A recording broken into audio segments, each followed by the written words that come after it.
Tips four happy life എന്ന YouTube ചാനലിലേക്ക് എൻ്റെ എല്ലാ കൂട്ടുകാരെയും സ്നേഹത്തോടെ സ്വാഗതം ചെയ്യുന്നു. കഴിഞ്ഞ കുറേ ദിവസങ്ങളായിട്ട് ഇലക്ട്രിസിറ്റി ബില്ല് കിട്ടി ഷോക്ക് അടിച്ച അവസ്ഥയിലായിരുന്നു എൻ്റെ വീട്. ആദ്യമായി ശ്രദ്ധിക്കേണ്ട കാര്യം വയറിങ് ചെയ്തിട്ട് എത്ര നാളായെന്ന് നോക്കുക. ഒരുപാട് പഴയ വീടാണെങ്കിൽ വയറിങ്ങിൻ്റെ പ്രശ്നം കൊണ്ടും കറണ്ട് ബില്ല് കൂടും. വീട്ടിലെ പഴയ ഇലക്ട്രോണിക്സ് ഉപകരണങ്ങൾ ഉപയോഗിക്കുന്നുണ്ടെങ്കിൽ ആ വഴിക്കും കറണ്ട് കൂടുതൽ ചിലവാകുന്നുണ്ടാകാം. ഇതൊന്നുമല്ലായിരുന്നു എൻ്റെ വീട്ടിലെ കറണ്ട് ബില്ല് കൂടിയതിൻ്റെ പിന്നിലെ വില്ലൻ. ഇനി ഞാൻ പറയുന്ന കാര്യങ്ങൾ ഉപയോഗിച്ച് കറണ്ട് ബില്ലിനെ ഒരു വരുതിക്ക് കൊണ്ടുവരാനുള്ള ശ്രമമാണ് ഞങ്ങൾ നടത്തുന്നത്. നിങ്ങൾക്കും അത് പ്രയോജനപ്രദമാകും എന്ന് കരുതുന്നു. ഒന്ന് ശ്രദ്ധിച്ചാൽ നമുക്കറിയാം, ആവശ്യമില്ലാത്ത എത്ര ലൈറ്റുകളാണ് നമ്മുടെ വീട്ടിൽ തെളിഞ്ഞു കിടക്കുന്നത്, പകലും രാത്രിയും ഒക്കെ. പകൽ സമയത്ത് ജനൽ തുറന്നിടുന്നത് വീടിനുള്ളിൽ പ്രകാശം ലഭിക്കുന്നതിന് സഹായിക്കുന്ന ഒന്നാണ്. നമ്മളിൽ പലരും ഫോൺ ചാർജ് ചെയ്യുന്നത് രാത്രി കിടക്കാൻ പോകുമ്പോഴാണ്, ശരിയല്ലേ? കറണ്ട് ബില്ല് കൂട്ടാൻ ഇതൊരു പ്രധാന കാര്യമാണ്. അതുപോലെ തന്നെ ഫോണിനും ഇത് കേടാണ്. ഫോൺ പോലെ തന്നെ നമ്മൾ ലാപ്ടോപ്പും ചാർജ് ചെയ്യാനായിട്ട് കുത്തിവെച്ചിട്ട് പോയി കിടന്നുറങ്ങാറുണ്ട്. TV, കമ്പ്യൂട്ടർ എല്ലാം പ്ലഗിൽ നിന്ന് ഊരിയിട്ട ശേഷം മാത്രം ഉറങ്ങാൻ പോവുക. നമ്മൾ രാവിലെ ജോലിക്ക് പോകുമ്പോൾ നെറ്റൊക്കെ ഓൺ ചെയ്തിട്ടിട്ടാണ് പോകുന്നത്. എല്ലാ ലൈറ്റുകളും സ്വിച്ചും എല്ലാം ഓഫാണെന്ന് ഉറപ്പുവരുത്തിയിട്ട് മാത്രം വീട്ടിൽ നിന്ന് പുറത്തേക്ക് ഇറങ്ങുക.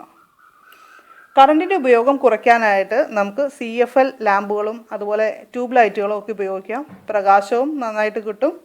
അതുപോലെ കറണ്ടിൻ്റെ ഉപയോഗം കുറവാണ്. കറണ്ടിൻ്റെ ഉപയോഗം കൂടുതലുള്ള സന്ധ്യാനേരങ്ങളിൽ പരമാവധി ലൈറ്റ് ഓഫ് ചെയ്ത് ഒരു മുറിയിലൊക്കെ ഇരിക്കാനായിട്ട് ശ്രമിക്കുക, അല്ലെങ്കിൽ 1-2 മുറിയിൽ. വീട്ടിലെ എല്ലാ അംഗങ്ങളും ഈ രീതിയിൽ ഒന്ന് സഹകരിക്കണം. എന്നാലേ നമുക്ക് ഇത് പൂർണ്ണ വിജയമാക്കാനായിട്ട് സാധിക്കൂ. എല്ലാവരോടും കാര്യങ്ങൾ പറഞ്ഞ് ബോധ്യപ്പെടുത്തുക. ഡ്രസ്സ് അയൺ ചെയ്യുമ്പോൾ ഒരിക്കലും സന്ധ്യാനേരത്ത് അയൺ ചെയ്യരുത്. ആഴ്ചയിൽ ഒരിക്കൽ ഒരു ഹോളിഡേ ഒക്കെ കിട്ടുമ്പോൾ അന്ന് ഒരാഴ്ചത്തേക്കുള്ള ഡ്രസ്സുകൾ ഒന്നിച്ച് അയൺ ചെയ്ത് വെക്കുക. അയൺ ബോക്സ് ഓഫ് ചെയ്ത ശേഷം നമുക്ക് ചൂട് കുറവുള്ള സിന്തറ്റിക് ഡ്രസ്സുകളൊക്കെ അയൺ ചെയ്ത് വെക്കാവുന്നതാണ്. കുട്ടികളുടെ ഒരു പ്രധാന ഹോബിയാണ് ഫ്രിഡ്ജ് ഇടയ്ക്കിടയ്ക്ക് തുറക്കുന്ന ശീലം, അല്ലേ?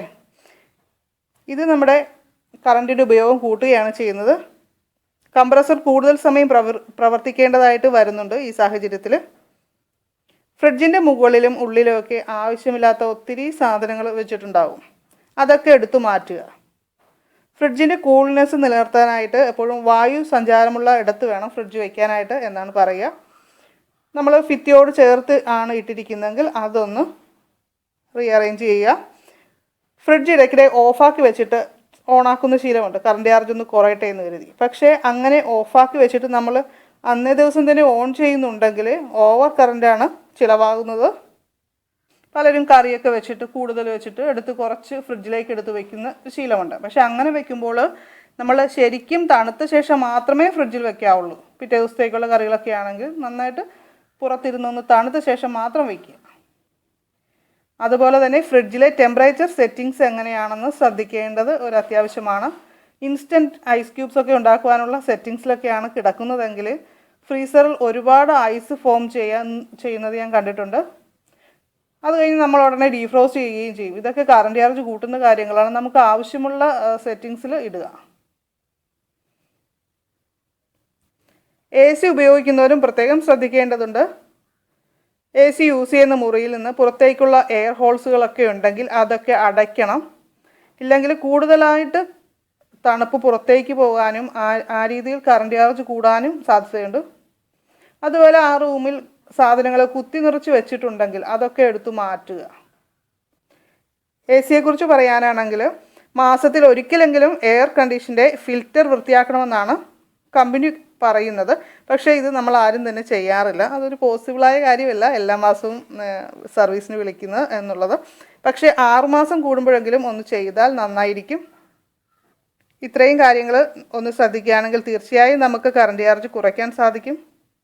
നിങ്ങൾക്ക് ഈ വീഡിയോ പ്രയോജനകരമായി തോന്നിയാൽ ലൈക്ക് ചെയ്യുക, ഷെയർ ചെയ്യുക. ഇതുവരെ സബ്സ്ക്രൈബ് ചെയ്യാത്തവരാണെങ്കിൽ നമ്മുടെ ഈ വീഡിയോയുടെ താഴെ കാണുന്ന റെഡ് കളറിലെ സബ്സ്ക്രൈബ് ബട്ടണിൽ ക്ലിക്ക് ചെയ്യുക. തീർച്ചയായും നിങ്ങളുടെ അഭിപ്രായങ്ങളും നിർദ്ദേശങ്ങളും ഈ വീഡിയോയിൽ കമൻറ്റ് ചെയ്യുക. പുതിയൊരു അറിവുമായി അടുത്ത വീഡിയോയിൽ ഉടൻ കാണാം. ബൈ.